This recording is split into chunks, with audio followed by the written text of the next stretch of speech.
Posture and what you haven't been told about trying to fix it.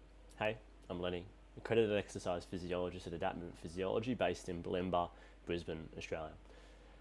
I wanted to talk a little bit about posture today, and if you can bear with me through a bit of a messy background and my longer talking style, I hope you get some detailed outcomes from today. And what I mean by that is what I hope you leave today from this video is with having more empowerment and confidence around what to do for your posture and what not to do.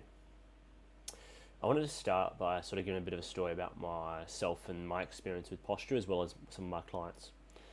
So I've had chronic back pain in the past, thoracic, lumbar, and I've worked with clients that have had similar issues as well. And I also wanted to disclaim my own personal biases upon what before I looked into the research that I looked into around posture. So my personal biases before I looked into the research were that no surgery or specific treatment that was going to be something that magically cured everything, and that there was no perfect positional posture. And I can tell you confidently that those two personal biases did seem to be pretty spot on from what the literature and the research said.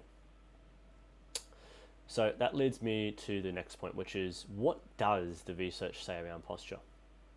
What I looked into was the research around posture in the last 23 years, mainly looking at systematic reviews and meta-analyses. So these are big studies that incorporate all these smaller studies, most of the time RCTs, which are randomized controlled trials, which are meant to be the pinnacle of high quality evidence. However, when I looked at these systematic reviews and meta-analyses, these big studies that incorporated all these smaller studies, what they found from all the smaller studies that were included majority of the time in the last 23 years is they showed high heterogeneity and high risk of bias. What does that mean? The methods were different, the outcomes were different, the participant ages were different, and they had high risk of bias. There were two studies in one particular systematic review that was done in 2024 that had two studies that had low risk of bias. Two studies out of all the studies that they did. I think it was something like 1,031 that were scanned, and then there was about 200 or 400 that were eligible. Two studies showed low risk of bias. To me, that's mind-boggling. And it just goes to show in the last 23 years, we don't really have much strong and consistent evidence around interventions for improving posture. What I also found was that there's poor association between postural alignment and pain. I also found that there was poor association between specific exercises and improving someone's posture. Because while there was some studies that did improve posture, the actual methodology was so different, it was hard to say consistently what was going to improve someone's posture. So when we talk about posture and postural alignment, I wanted to disclose that also this excludes certain populations. So it excludes people with osteoporosis, spondylosis, Parkinson's, scoliosis, and pregnancy.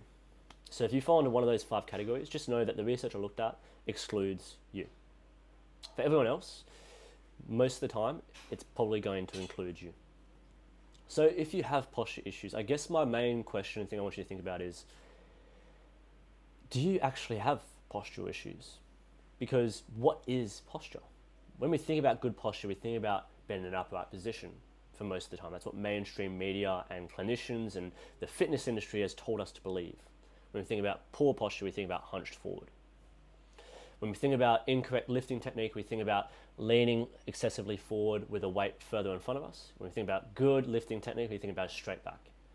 These are all things that the fitness industry, the workplace, our healthcare clinicians or practitioners, as well as mainstream social media, have led us to believe. However, in the last 23 years of research, there doesn't seem to be any concrete evidence to suggest these things are necessarily indicative of improving a person's pain, or for that matter, reducing the risk of a person's pain. So that leads me to my next point, which is, okay, if there isn't really strong evidence around this, what do I do? Well, I think firstly it's about dialing it in and making it more specific as to what is the issue. When we think about, oh, I have a postural issue, I want to improve my posture, what does that actually mean? Okay, does it mean that you have pain in your shoulder blades? Does it mean you have pain in your neck? Is it pain in the thoracic spine, pain in the lower back? Is it I just feel stiff and restricted in my movement? Is it I feel hunched forward? I don't feel confident in my posture? Is it I feel fearful of picking certain things up in certain positions and certain movements and certain postures? Is that what you mean? Because those things are more tangible than just saying, I want to improve my posture. If it's pain, we can work on a particular thing. If it's movement avoidance, we can work on a particular thing. If it's restriction of mobility, we can work on a particular thing. And then we can get more specific again around what particular positions, what particular movements, what particular areas do you feel tight, restricted, fearful, or painful in. So then it really just comes back, at the end of the day, this is the whole point I wanted to get towards, is there is no one specific treatment that is going to help improve someone's posture or help improve your posture. That's where it's really important to get an individualized approach to find out what exactly it is that the issue is that we can help to improve. So I wanted to conclude this video with just saying, please, if you have a chance, comment your particular issue down below, and I'll make another video that is a bit more specific around that issue, or even just reach out and we can have a chat. Hope you found this helpful. Until next time, Lenny.